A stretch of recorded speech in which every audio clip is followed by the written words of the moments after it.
Let me take this opportunity to welcome everybody to the first K-12 Leaders webinar hosted by Matt Joseph and his panel of esteemed colleagues. K-12 Leaders is a professional learning network dedicated to fostering leadership at every level of K-12. And we'd encourage all of you visiting us tonight to check out the website and join if you feel compelled to participate in the conversations. And then also, we're very important sponsor this evening is ASCD, keeping in the theme of community. ASCD is the social learning environment, and with a focus on helping educators and learning communities gather together to support their students with both solutions around student well-being, reporting and analytics, assessment, and learning management. And I'd encourage you to learn more about ASCD at adscd.com. And with that, I'd like to introduce Dr. Matthew Joseph, who will take us away. All right, thanks, Mike. And I almost didn't unmute and just started talking, and I wanted to see who would be the first one to say something, but I didn't, because we definitely want, yeah, it'd be the one that, like, see, I know you enough now to know that you might do that. You might be like that, but either Christine or Adam, they'd say something snarky, and then Kristen would come on and be like, "It happens to everybody." And I'll just do this. Yeah, whatever the bingo card is, we're good. Hopefully my screen doesn't get frozen. But we are going to take it away, because before we came on camera, one of the things that we were talking about is how we, even as ourselves as leaders and educators, need to be rejuvenated. And when Mike reached out to me about having this conversation about how are things going, and really started to talk to me about K-12 leaders, I said, well, if we wanted to get a group of people together, let me see if I can gather some people from multiple different roles to talk about how it is going, because one of the things that's incredibly important is to get to real-time discussions. Like, we could call in some researchers, we could call in, like, how should it go post-pandemic? No, I want to get people in the field who are doing it.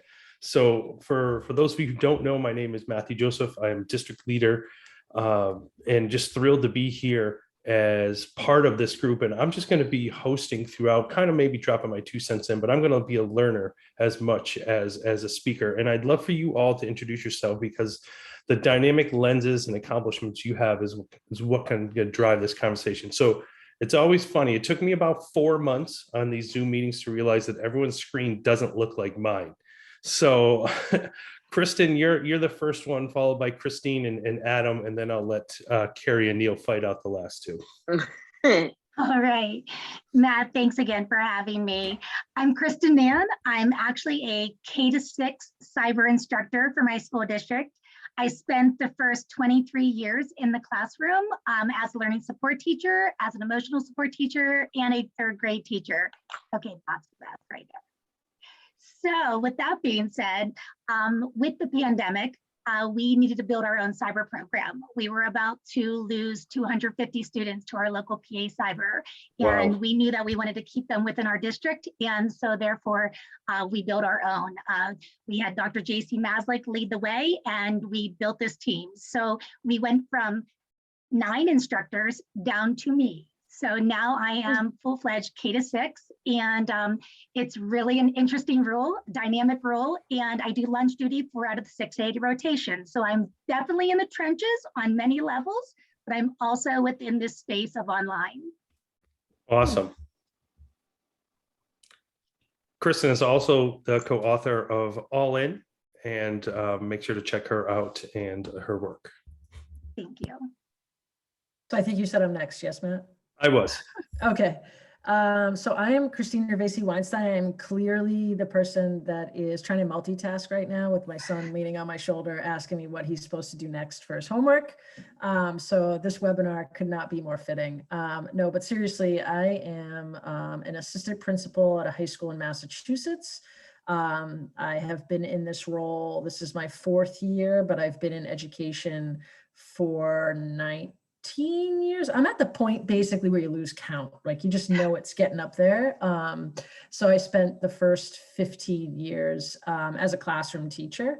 And the last 4 of those 15 years in the same school district, I started to kind of dabble in administration as a department head with a reduced teaching load.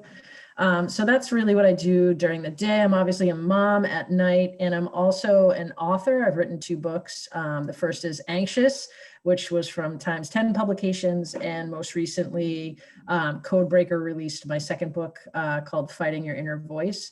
So I'm a mental health advocate, and I really want to show people that authenticity and taking risks can actually really support your students in the classroom who are struggling with things like anxiety and depression.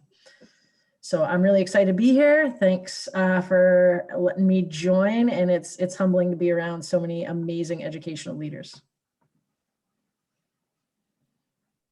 All right.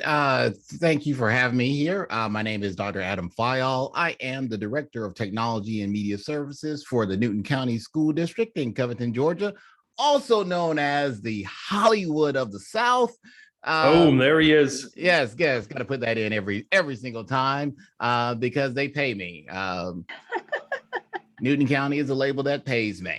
All right, so I have the privilege, as I said, serving as the Director of Technology and Media Services. So definitely during the time of the pandemic, it was a mixed blessing, if you will, in some cases, and that people finally listened to what technology folks were kind of saying for years and what we needed to do, but we didn't want to have to do it in a matter of days.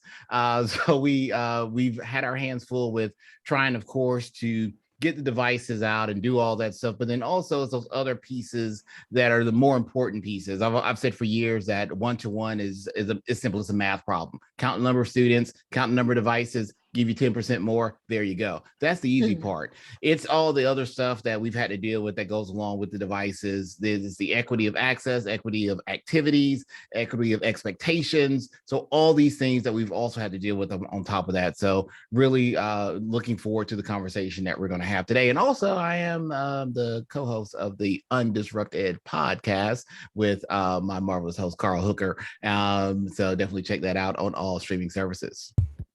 Awesome. Thank you for that intro for sure. And Neil, take it away. Then Keri, wrap it up. Just give us a little bit who you are, and then we're going to get started. Sure. Hello to everybody. My name is Neil Gupta. I serve as the Director of Secondary Education at Worthington Schools. It's a suburb of Columbus, Ohio, about 11,000 students. So I oversee the middle schools and high schools. So work with the building principals. And we went through some mass changes over the past couple of years. We opened up moving our 6th grade elementary students to our middle schools. They were in our elementary. We did it this fall. And so all last year and the year before with COVID and planning for the staff and all the parent communications happening, all the renovations to the buildings by moving students from one side to the other side of the building all happened, last year when you were in hybrid. And so, it was just kind of like, tell me what I need to do today. And we figured it out. Sounds like Kristen, I was overseeing last year our online virtual school for our middle schools and high schools. So I had about 300 students that were reporting to me on paper and working with families. Up until then, I don't know if families necessarily knew who I was in the district. I was a well-kept secret. And then all of a sudden it was like, now we know who we can contact for all of our questions that we have.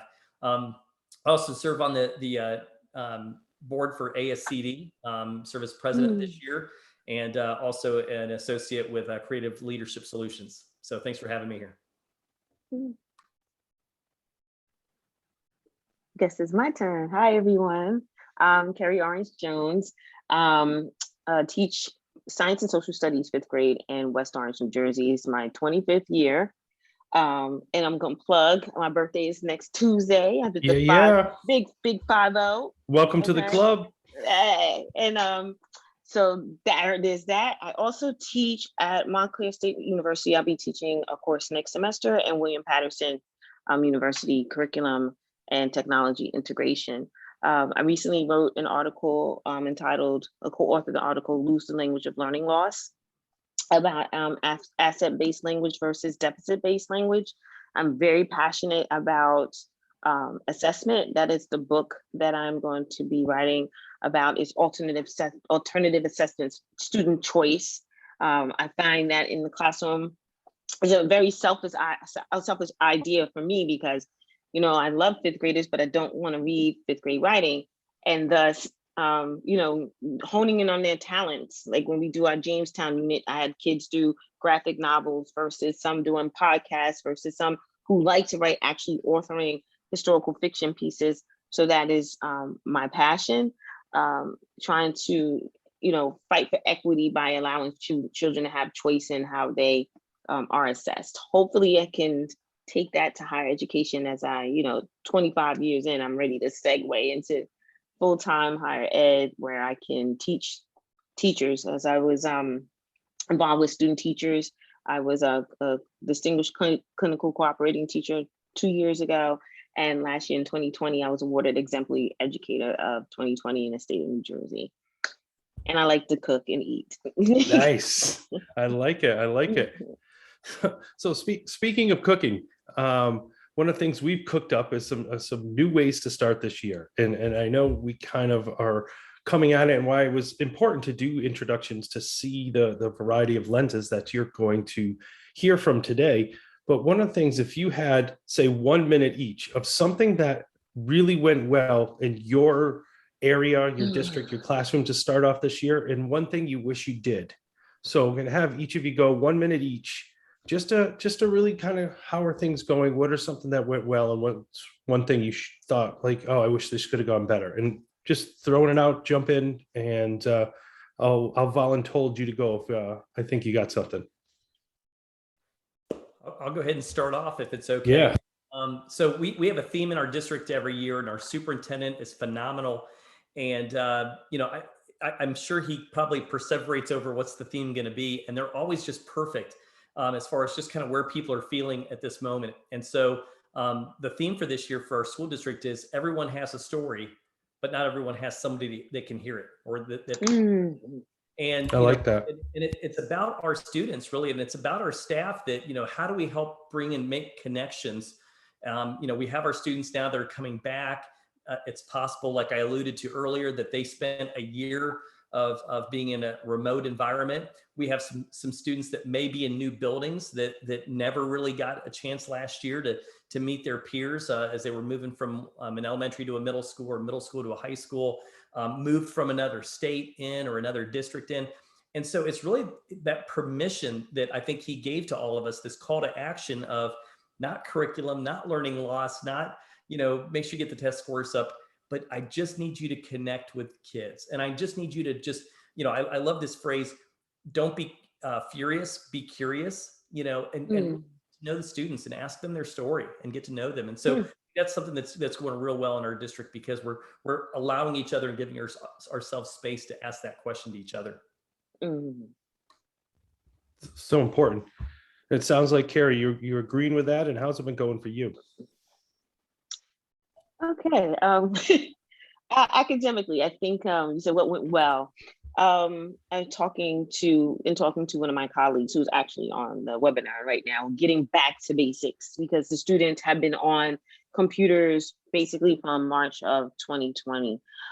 So coming back to school, I noticed, they're constantly in their Chromebooks and just not really socializing with one another. And I got frustrated one day and, pretty much was like, I'm a bad teacher. Like, why am I not reaching them? And my colleague, I have another colleague who's an inclusion teacher. We noticed that our students like to draw. And our population, we have like 72 fifth graders. We have 14 who have IEPs. And so we have an inclusion teacher. That's a lot. How do you reach them? So I went back to basics with a science notebook. They decorated the cover. So instead of taking notes on the computer all the time, we literally just did an investigation last week where, they wrote their focus question and we were looking at solids, liquids, and gases. I brought an ice cube. So let's look at it. Let's sketch it out. Let's label it. What do you see? It's slippery. It's a cube. It's a solid. It's translucent. All this language, which translates over to ELA. When they go back to ELA, it nurtures a lot of language. They labeled the water. They did the same thing with steam, and they were able to make the connection about the 3 phases of matter. And I'm like, ding, ding, ding. They love it. They're artistic. They're able to use their talents to help them, be more confident and competent in their work and what they do.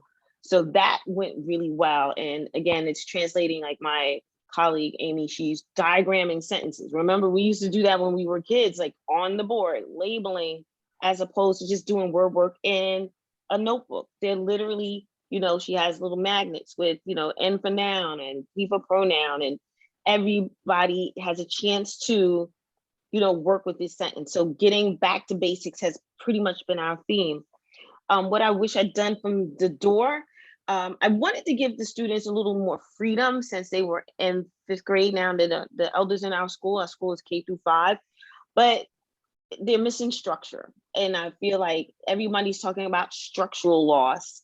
Learning loss. And I'm thinking it's more structural loss, which in turn affects learning because they're so used to being relaxed at home and everything. And that's fine when you're on virtual. But now they're in school and it's constantly pull your mask up, turn around, don't bother this one, focus on your work, because they're used to being in their own space. And now to actually have them have that structure, which they would have gained throughout school had they stayed for the rest of 3rd grade and 4th grade. So it's kind of like, I don't want to say training, but just restructuring their day for them in that way that they can have the time to really learn and engage without losing their focus. So I think from day one, I should have been a little more rigid. And I'm trying to pull them back, and it's going well, but I think that's the thing that I wish I had done from day one. I'm actually going to take it in the opposite direction of yours. Perfect. Here we go. And I'm going to say, I've loved the chaos. Oh.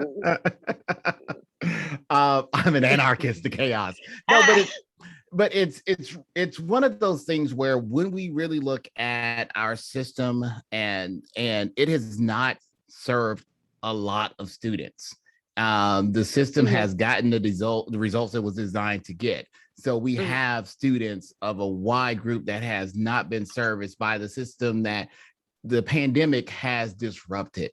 So that disruption of the 9 to 5, the get up, the eat, all that stuff got changed. So it has forced schools to change and look at how they have been addressing education. So I am happy that we have been able to make some changes. Not to be honest, we could have changed more. But we like our comfort, we like our norms. So I think we're trying to force ourselves back into some of those. But I do like some of the changes that we've had to make, being able to do some different things with technology, without technology, being able to do some remote access, being able to have students do more passion style projects on their own outside the classroom. So I really like how this has changed. And with that change, in Georgia, for example, it's changed our testing requirements. So yes, while we still have to take a test, it only comes like 0.5% of their overall grade versus like 20% or something. So by getting rid of that testing thing overhanging over everybody's head, is allow teachers to get back to some of the things you were saying, some of the diagram sentences, some of the free writing, some of the things where it's not like, oh my gosh, where am I on the pacing map? So it's allowed us to get deeper. So our superintendent has a thing, love first, teach second. So it's definitely this disruption has allowed us to really think differently on how we are addressing and meeting the needs of our students. No, and I think that's a critical message that is weaved into all of this: love first, teach second. And I know just from seeing the work you've done, Kristen, in your classroom and teaching and building those relationships and shifting into this new role, how have you been able to launch this year, and what has gone well? I think my heart as a mother has driven a lot of my decision making. I'm a mother of a freshman in college who lived his junior and senior year in the pandemic, someone who had to learn how to navigate and make choices going into his adult life based on situational basis that really did not exist at all. By the grace of God, honestly, the university that he chose, and I'm going to give a shout out to Penn State, because they were so incredibly supportive and walked us as a family through understanding that with my son, who is very open about his OCD and was diagnosed at the age of 8, that it was that SEL balance of love of the mother that I am and that I've brought to the classroom from day one, but that relevance and purpose was now at the forefront for all. And for him going into the university level, it was something that I had to hear for so many years, that it wasn't necessarily purposeful K to 12 because it wasn't real world, it wasn't real life. And I'm going to tell you right now that real world and real life is about an equal playing field. It truly is. And so he's going into this college atmosphere of having a support system in place that is giving him equity and equality based on his need. That's not a given. That's not giving him anything. That's helping him to put on glasses to be able to read a little bit better if we're really talking about equity and equality. So that is brought into my space. And I think one of the biggest things I can do right now in my position is communication. I need to not only be communicating, I feel like I'm team teaching with the entire world. I'm team teaching with parents, grandparents, brothers, sisters, neighbors, aunts, uncles. It's everybody. And I feel like that support system as a whole, we talk about the village, we really are a village. That communication has to be at the forefront, because it's the fear that lives within that space of not knowing the unknowns. That's the stuff that really gets scary. So my communication is there at all times. I'm vulnerable, I'm open, I'm willing to learn and walk the walk with them. You have to remember, I'm not just a K-6 elementary instructor. I'm also a special ed. That means that I'm servicing learning support students. I have the autistic spectrum. It's the whole gamut of special education within my space. So the emotional support, and I feel like that purpose and that knowledge that I take as a mom through SEL has driven its way through education as a whole right now. And I think that's what we're really doing right. If we weren't doing it before, we finally have seen the purpose behind seeing the whole child. So I do believe that's where we've kicked off this school year right. Yeah, and I want to just jump off on that because you brought up, SEL and seeing students, and I know, Christine, your work is really rooted in students and supporting students' mental wellness. Talk about how the kids came back this year. Like, what are some things you noticed? What are some things you would suggest for educators supporting students who we as adults forecast, like, this is how kids are going to be? But I'd love to hear from your lens, both as a school leader, but also as a mental health advocate. How are students doing, and what are some things that we can do to continue to support as they come back?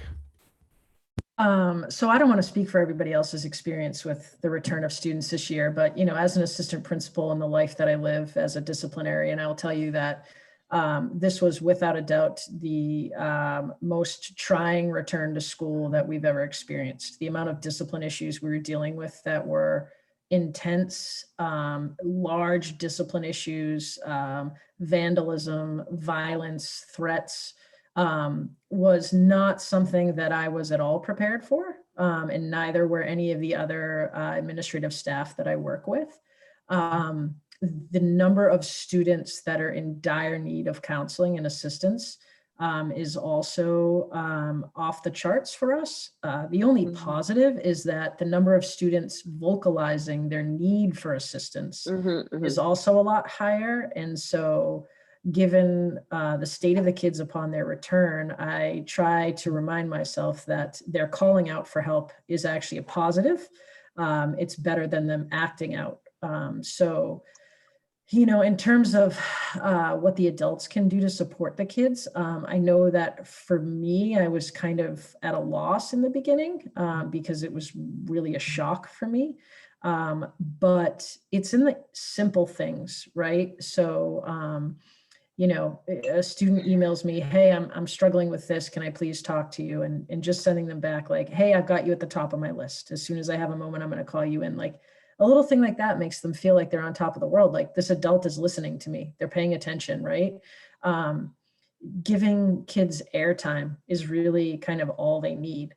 And also communicating with parents clearly. So every time I have a conversation with a student, I will call home and just let home know that I had this conversation, even if nothing bad came from it, right? Like, those are conversations with parents where they're like, oh, wow, okay, well, thanks for letting me know, right? And that goes so far.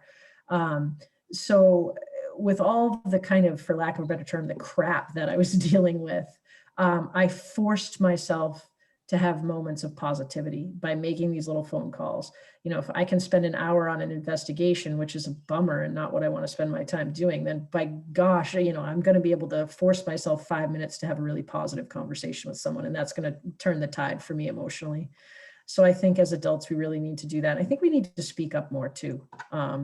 You know, I know for me that being sort of quiet and reserved is kind of my go-to. It makes me feel sort of safer.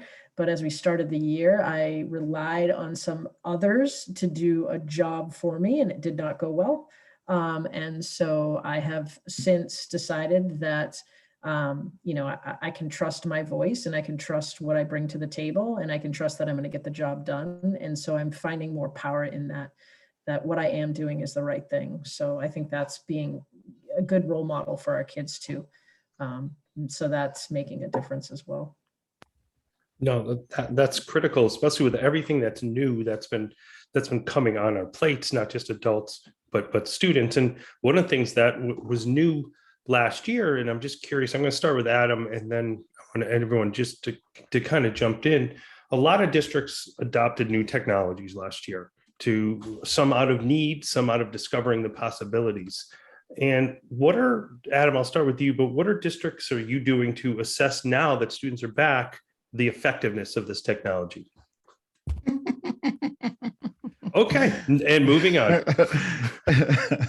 You know, well, it's one of those things, anytime we try to, in education, come up with change, finding the effectiveness of something is so arbitrary. You know, whether it's a new curriculum, whether it's the new pencil that we want kids to utilize, it's you know, so that's why I just kind of chuckle at that.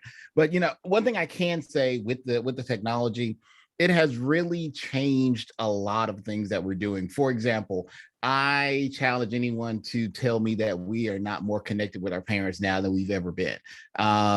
Utilizing Zoom, Google Meets, WebEx, whatever your platform is, I think some things that some of us were talking about before, as far as conferencing with parents and being able to get them on the phone, because I've taught and worked in Title I districts my entire career. And so it's always been a thing where, oh, these parents won't show up for conferences, blah, blah, blah, blah, you know, just complaining at the school level. But hey, this person has a job where if they don't work, they don't get paid. So guess what? They get 2 15s and a 30. Utilizing a platform like Zoom allows that person on their lunch break now to have a quick conference with that parent. So I've seen a lot of utilizing those kind of tools. And I saw in the chat someone was talking about, I'm sorry, whoever said voicing choice.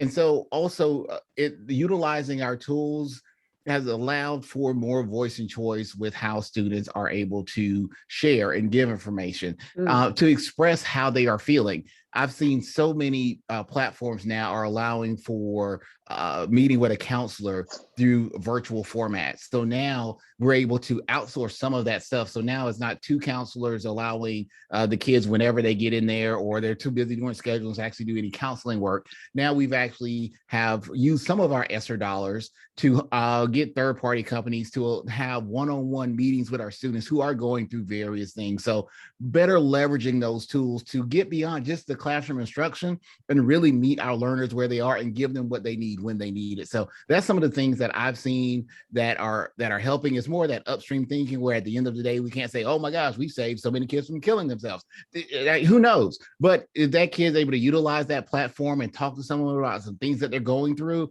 you know, that's something that we can't measure. That's something that we can't evaluate. If we are connecting more with our parents and they know they can reach out to us with some of our digital tools, you know, more power to us. And those are some things that we can't really put a price tag on and evaluate. So I'm just happy that everyone now has gotten a PD and how to utilize these tools, because it wasn't just teaching and learning. It was how people are going to church now, how they are contacting their doctor. So this is just the way of the world now. So all those things about you need to do a PD to use it have gone out the window. So that's one of these things that I can say that this technology has really allowed us to move forward with. Nice. And Keri and Kristen, how have you been working these new technologies and new strategies in the classroom with students now that they're a little bit more comfortable, or we think they are? Well, I think that may be the assumption that they're so comfortable because they Right. are growing up in this age of technology. Mhm. But their purpose and how they've used it up to this point isn't the same as what we're intending. So I think that that has to be like reframed. You know, we can't just assume anything of our students just because they've had the device in their hand. Mhm. So with that being said, I think what I find is when I can finally get them to connect, I love when I can stop, I can share my screen. They may not be able to find my, you know, I have my professional website, but they might not be able to find our site, my Mrs. Mann's cyber website. They may not through there be able to find our class news. If they can't, I need to turn that to can. And the only way I can really do that is by sharing my screen, which is actually a beautiful thing because the trust and vulnerability that they are having of inviting me into their home, I don't ever take that for granted. I tell them first off every single time, thank you for having me. They get nervous that the dog's gonna bark. They get nervous, you know, that the house isn't completely cleaned up. They're trying to find hiding spots just to have a conversation with me. And if I'm being real open and honest, if a pandemic would have happened when I was growing up and truly the chaos that I was feeling as a child, I don't know that I would have ever even turned the computer on. So I don't take that for granted. But I come back to that empowerment piece. And Adam kept saying, you know, that power, and that it is an empowerment piece. We have to be able to give them that and gift them that. And then we have to accept when they decide to take a hold of it. It's not going to be always on our terms, on our time frame. But when they do, what can we do? How can we wait in the wings, waiting for them to share that screen? And again, walk them through the things that we can give them and in turn, learn with them. So I think that that's probably one of my biggest things, my biggest takeaways for the one-to-one purpose. No, that makes a lot of sense. And Carrie, what have you seen in your classroom? Well, I think for us as a collective, using as a computer, there's always like pros and cons. I noticed like today I taught a lesson and we were talking about Indigenous peoples in Columbus, and in the conversation, we were reading something about Columbus and it mentioned his eldest son. And so one of the kids was like, oh, the eldest, there must be another son. The next thing you know, there's like a plethora of information. They become independent now, using their tool and to go find information. And it was just amazing to me, some of the information that they found. So yeah, these different tools helped us to reach students. You know, Amy uses this one that's got comic books because the kids love read alouds, and she's using like a comic book app to read books to them. Again, search tools, they'll be prepared for middle school in a sense, as they're using all these different tools. And, you know, like we use quizzes and Kahoot, and they're telling me about new games that they can play as assessment, I use as assessment. So that was the great thing about it. But again, I've also felt like there's an oversaturation, socially speaking, because a lot of them that, you know, they spent so much time socializing and it was great. You know, they would Zoom each other to help one another. They would work in breakout rooms and that was great. But then they also do a lot of gaming outside of, you know, academic. So now, which was another reason why I pulled back with the computers and like started using a regular notebook for science and things, which science does lend itself to doing that. Now they're talking to each other because they need to also learn how to socialize with one another, and some of those social skills and problem solving skills are lost. And I'm like, you have to learn how to compromise. How can you know, you can't always go to the teacher and say, well, you know, he's on my slide. You know, you're doing a group project, you know, he's on my slide and he deleted all my stuff. And, you know, we have this thing that we say, stay in your own lane. So now I'm like, well, how do you work this out, guys? You need to sit down and use language like, you know, iMessages. I was not happy that you deleted my slide. What can we do to work this out? Or, you know, I would like it if you helped me fix my slide. You know, use language and communication skills to try and get along, because in the real world, you know, when you become adults, you may or may not be in a cyberverse. You still have to learn how to relate to one another. So I do see that teachers are still using these tools, but again, the whole idea of back to basics, they're pulling back on some of them, in my opinion, to help foster community and communication with the students. No, we and I need think some adults to use those iMessages if you've been watching the news How lately. about I'm it? just saying. that would work for sure. And same with parents. And I think that's Yes. what I want to ask Neil, because I know you work at the district level, and then I'm going to throw it to Christine after a similar question. How has the role of parent or guardian changed now that the access has changed and evolved, and there's more transparency? Sometimes people like that, sometimes they don't. And coming back this year, how has that role changed? What have you seen, Neil, from the district lens, and Christine, what did you see from a school lens? I'm going to guess that Christine's and I probably have very similar roles in how, we've been addressing things when she was kind of talking earlier. But if I were to classify, I think I'm going to classify parents into three. I'm not saying groups. I think that there's this Venn diagram sort of thing of this interaction that comes into play. But we do have, like, I can think about three sets of parents, that I kind of feel like I come into contact with, and there's the large majority that, and doesn't happen all the time, but there's this large majority that is so appreciative of everything that our staff have done, everything that our teachers are doing and our principals are doing. And I know that they sometimes don't say it on a regular basis, or we don't even see them at different times, but they're there. They're in your schools. They're appreciative. They care. They want to help.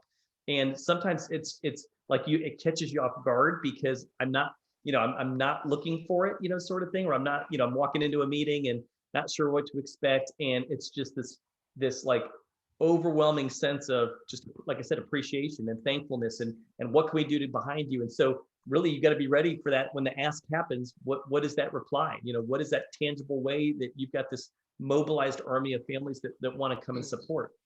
I think there's another group of parents that I think are fatigued, and I think they're fatigued, and I think that it's happening because of COVID. I think there's diversity, equity things that are happening again around the world that are kind of polarizing people, and they're coming to board meetings, or they're coming into different discipline situations, and they can't understand why their child is being disciplined, or they can't understand why they aren't allowed to do what they want to do, or why their child can't do what they want to do, and they need clarity. And I think that they're when you think about somebody that's hungry and that is fatigued, and you sometimes you can't even ask them, what do you want to eat? You almost have to say, here's the food, I've prepared it for you. You need to sleep, and you almost have to be at that stage. And I think that sometimes we have to be in it. I don't mean to coddle them, but I think we have to be very explicit on, here's what's right, here's what's best for kids, here's the way we're going, and then you stick to that, and you stick to script, and you just know you got to work for that greater good. The third group that I'm finding out is I think we all have these parent support groups that are out there, and two of our staff members went and got some training last year on it. And then they said, we want to do something in the evening to do this parent academy. And they said we want to do it during lunchtime, the lunch hour. And I thought, no way. I said, if you get 6 parents, then I'll we'll put some support around that, and I'll just be happy. They have 44. They have 44. Wow. And so what that tells me is that again is that tangible piece that says we need help. And so you have to be ready for it. And you might say, I provided that thing, Neil, I provided that thing 3 years ago, nobody came. I'm going to say, do it again. I think do it again. I think people are in that place. And again, Christine said it beautifully. People are in that place to now finally look up and say, I need help. And how do I get that? And so I think we have to be ready to help support them.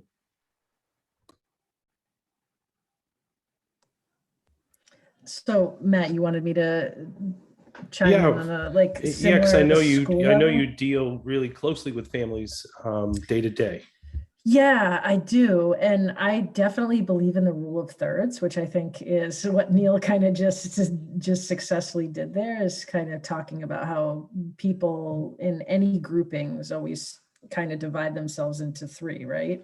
And, the thing that scares me the most about parents is how apathetic a lot of them tend to be. Like, it's just like, yeah, my kid goes to school, they do their thing. Like that's the hardest group to reach for me, right? Because they're just, you know, like their kids go to school, they kind of do their thing, and they don't really think too much about what's happening in schools. And then you've got the parents that are like uber involved, right, which is great. And, you know, they do wonderful things for the school and the community, and they have great ideas. I mean, our after prom committee is run just by parents. I mean, that's just marvelous for me. Like, it's admirable work. You know, as someone whose kids have just started school now, like, I don't know where I would have the time to like put that kind of commitment into my kids' school.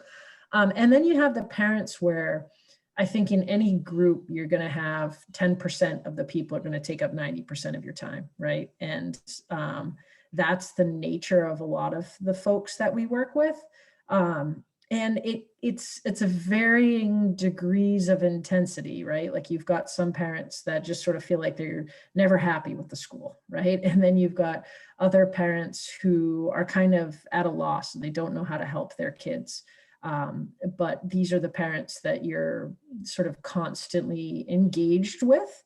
And really what I've found is that, you know, you can't waver, right? So I equated a lot of the work we do to kind of what I imagine it must be like for, you know, police officers and firefighters and EMTs, right? So there's a degree of the work they do where they kind of have to shut off their own emotions and sort of put them aside in a bucket and just deal with what they need to deal with. And then they can kind of go back and then allow themselves to reflect in how that impacted themselves. So we had an incident where there was an issue with a student and it got to me. Like, I wasn't able to compartmentalize it. And I actually had to reach out to my administrative team and say, like, I'm not well, I need a minute. Like, I need to step away.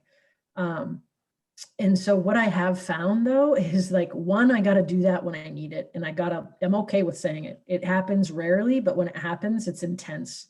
It's almost like for all the times that I've not felt it, it's coming back, right? Like, I'm feeling it now. And, you know, I think the other thing we need to do is, when we can compartmentalize, we have to be overly gracious, right? You have to be overly kind.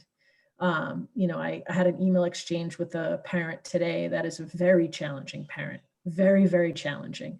And they're always quick to find fault and to tell me of a mistake. And so there was an error with student attendance and it wasn't coded correctly. And I got this really snappy email about how dare we make a mistake again. And I just replied, like, thank you so much for bringing it to my attention. I'm really happy you did. I was able to fix it. Like, I did like a 180, right? And then I got a really nice email back that I was like, no, see, that was a really positive interaction. And so it's Nice. all about flipping the perspective, right? It's so easy to feed into negativity and to upset. And I think that we as leaders really need to not do that, to take that deep breath and turn the tide, right? And it can be hard because, like I said, 10% make up 90% of the work we do. But you've got a choice. You can make that 90% of your work be absolutely miserable, or you can force some really positive moments. And so that's what I find is working with my parents. No, I think that, and I think that's incredibly critical. And I think having conversations like this, it's amazing. I look up and we've been here for 45 minutes and we have about 10 minutes left. And just having those rich conversations around topics and bringing in other voices from, you know, here from a few different time zones and a few different states and a few different roles. And I think the last question I'd love for each of you to ask, to take like a minute or two, because we only have like 10 minutes, is we talk a lot about community. And we talk about a shifting community, and we talk about, you know, Christine was just talking about building a positive community behind, you know, behind Neil. I see further together, like everybody coming together as a community. And I'd love for you not just to describe your community, because I know we could all talk about it, but something that's working that others can learn from. I think, you know, the title of what we are doing today is Lessons Learned and What's Working. So I'd love to hear about your learning community. What's something working well that someone else could learn from? And I'd love for all five of you to give a minute or two answer before we kind of wrap this up. I can jump in on that. So I think that for my learning community, something that we are learning and we are still struggling with, but we're learning through it, is that we have to go through it. We can't go around it. That was something that was given to me as advice years ago, and there's just so much truth to that. And along with that, we need boundaries and buffers. If we don't have boundaries for ourselves as adults, how can we then give those to our children? I just think about literally cafeteria duty. And I know that just sounds like the craziest thing, but each one of my colleagues are seeing that chaos of not having those social skills in place for a majority of the children. Now, what about the kids that do have it? What about the kids who do come in and they do have it together and they're having that chaos going on around them? So boundaries and buffers, what can we do there to give it to ourselves and to others? And then our learning community needs to realize we don't have to be everything to every child or to every colleague, but we need to be able to give them access. And I had something beautiful happen today. I'm in a new building. I spent 24 years in one building, and I am in a new elementary building. Everything's new for me. The children have absolutely no idea who I am. They have 5 weeks of being with Mrs. Mann, and that is it. And I have done everything in my power to build a relationship, but at the end of the day, some of those third graders, fourth graders, even kindergartners for that matter, but when I'm in a third and fourth grade lunchroom, they have a connection with other teachers that have been in that building, with other professionals that have been in that building, with other staff members, with the custodian, with our lunch lady, with all of these people around me. And when I have someone in need and I have another adult step in because they have a connection with that child, that has to be a gift. That is not a reflection on me that I can't do it. That is a gift because that child has the resources in place that they need and the love that we have together as a team because we are in it together. There's my 2 minutes. There it is, dropping the mic. I like it. We're in it together. So yeah, we're just talking about learning communities to wrap this up, something that's working that others can share and learn from. Go ahead, Carrie. You look like you're ready to jump in. Well, because it falls back on what Kristen is saying. I find that whole idea of community is really at the forefront now. We are all in it together. There are people, we have a new principal at our school. Like this is his first full year. And it's been challenging. You know, we had a flood. We had he had to deal with flooding downstairs. We couldn't get in to do our rooms.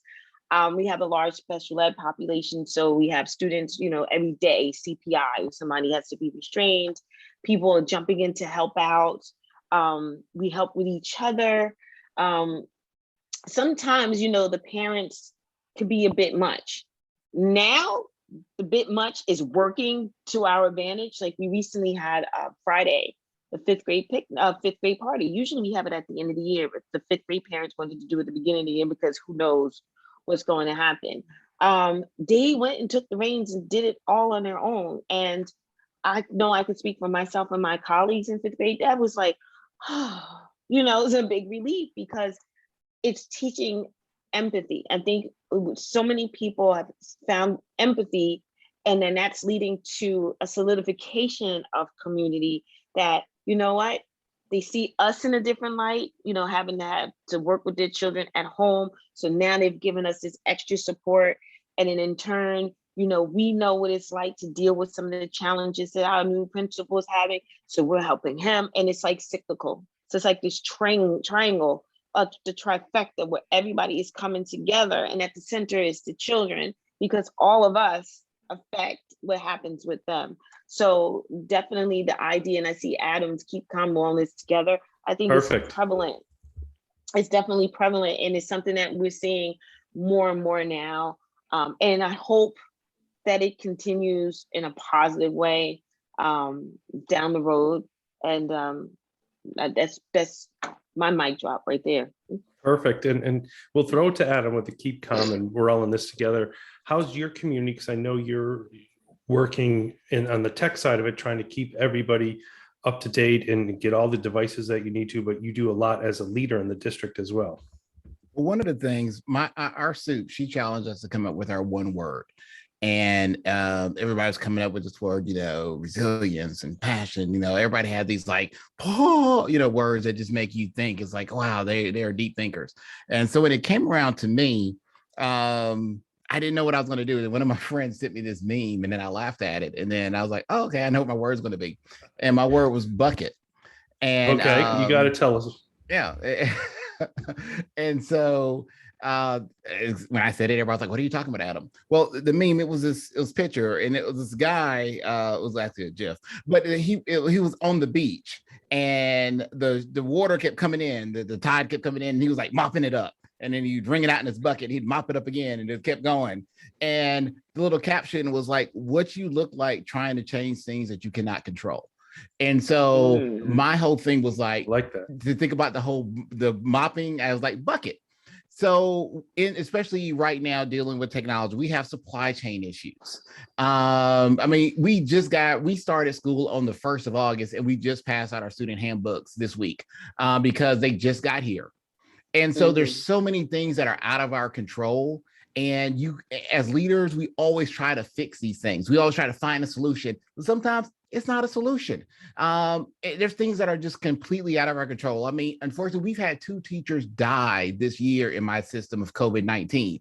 We can't control. I mean, there are these things that we have to do. We have to cope with these situations, but there's things that we cannot control. It's bigger than I mean, people are losing their life still. We have students who are dealing with death, who are dealing with these are real life. I mean, Keri, you mentioned the flooding. I mean, these are real life things that are out of our control. So ultimately, we have to understand what we can control, put our efforts there, and understand that just as we have things that we can't control, our students have things in their lives that they can't control. So all of these things, and we have to let people know it's okay not to be okay. So that's going back to this whole thing where you can't. If you need to go cry, it's nothing wrong with that. It's nothing wrong with that. It's nothing wrong with it, because people say crying doesn't fix anything. Yes, it does. If you ever had something in your eye, when you cry, it sure helps get that stuff out. So crying does help. So there are solutions that can be solved by crying. So sometimes a good cry is good for you. There you go. This is my thing. So it's ultimately you control what you can control, and understand that right now things are changing day to day. What we know in the AM to the PM are totally different. So understand what you can control those things. So other things are going to happen. Just understand, and you just got to roll with it. I like it. I like it. And Neil and Christine, I want to make sure to get you a chance to talk about your community right now, what it means, and something that others can learn from who watch this. Yeah, so I would say that I'm one of the leaders, in charge and tasked with kind of setting a direction and a flow. And so you kind of alluded to the sign behind me right there, and it comes from an African proverb that says, if you want to go fast, go alone. If you want to go far, go together. And that's kind of like my life verse sort of thing, as far as we've got to be in that place that helps bring people together and stay connected. I think in this situation, I think when, again, people are stressed and they're fatigued, the tendency is to just need to go home, and I need to go rest, and I need to go sit on the couch, and I just need to be by myself. And there's a part to that. There's a part to that. A good Netflix binge is good. But if that's all we're doing and we're not creating the environment, so the leadership part of this, if we're not creating this environment that brings in people together to say, we need to have this life on life that comes into it, it's important. And, as a leader in any situation that we're in, we have to be able to rise above what we think is what's important. And what I mean by that is it is not a normal year. We are not back to normal. This is not normal. Adam was awesome in how he said that. And so we're kidding ourselves that just because we have our kids back, that it's normal. And if I sit back and I say, well, great, we're all back to normal. I need the same test scores that we had from 2 years ago. I need this. We're gonna stress everybody out.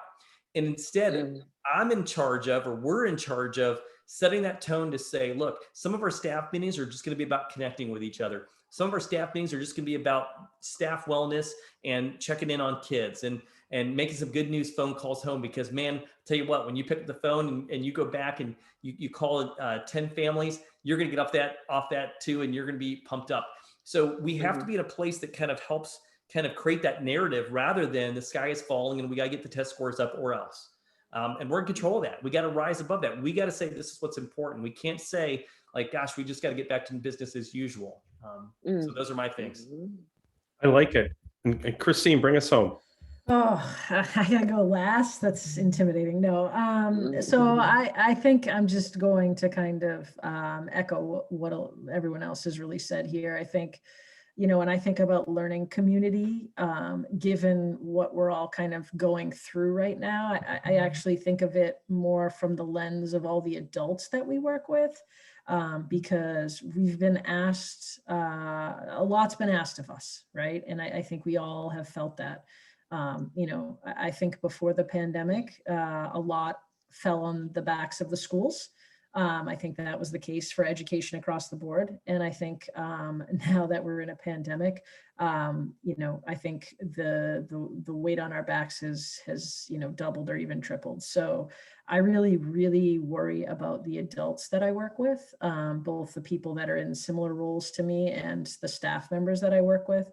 And so what I am very proud of with the community that I work with is that the adults are seeing themselves as learners primarily. And I think that kind of always was secondary to educators. And I think that while they see themselves as learners, they're leaning on each other more.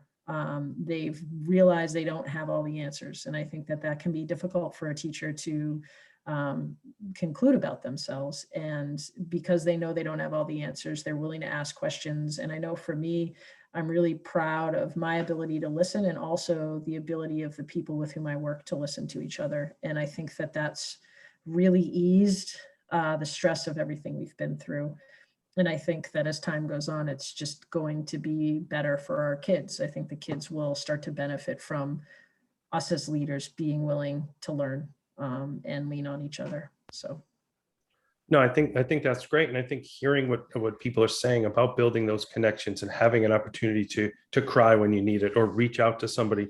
I think I'm going to call Mike back on, because that was his goal for leaders as we start to create spaces for us to connect. And for those of you, that's something that's really important to me, the power of connections and bringing people together. But, Mike, by, launching K-12 leaders as a space for us as educators to connect. And I shared with Kristen when Neil said you should write a blog about that. And I think that's what Mike is trying to put together, a space for leaders to come together and have that space. So Mike, I want to thank you for bringing us together. Thank EdSB. I don't know if you want to bring us home and talk a little about what K-12 leaders is and wrap it up. Right. Well, listen, thank you, Matt, and thank you, everybody. I have to say that I'm really humbled by your enthusiasm, dedication, and endurance, through all of this. And, clearly you are the powerhouses that our children rely on to make it through. And I'm looking forward to reading every one of your books. I hope that you can share those links with me. I'd love to make sure we get those posted up on K-12 Leaders. And, I'd like to thank, let's see. Yes, I'd like to thank EdSB, who is our corporate sponsor. EdSB knows that I'm sharing the wrong screen, but EdSB knows that the future of learning is social, and they are the social learning platform. And I hope that everybody who sees this has an opportunity to check them out at edsb.com. And then K-12 Leaders, let's see if I do this, there we go. K-12 Leaders, like Matt said, it's designed to be a open space, professional learning and community for educators who are interested in developing leadership wherever you are in the school system. I think that, we talked a little bit this evening about the role of parents and the role that we all play supporting each other, but we also know that it's not just the educators in the classroom or the administrators in the hallway or in the office, or that's, we saw more of our HR partners in this past 18 months than we have in a long time, whether it is making sure that kids were getting lunches or that one-to-one devices were getting delivered to homes. Food service has certainly risen way up in our consciousness, as well as student health and wellness. So K-12 Leaders is a community for anybody involved in education who wants to take a little bit of this energy that we saw tonight and really collaborate together in a safe space. You can register at k12leaders.com, either with LinkedIn or up in the top right there. If you visit the site, you'll see a join now button. And it's pretty straightforward, and we will love to see you there.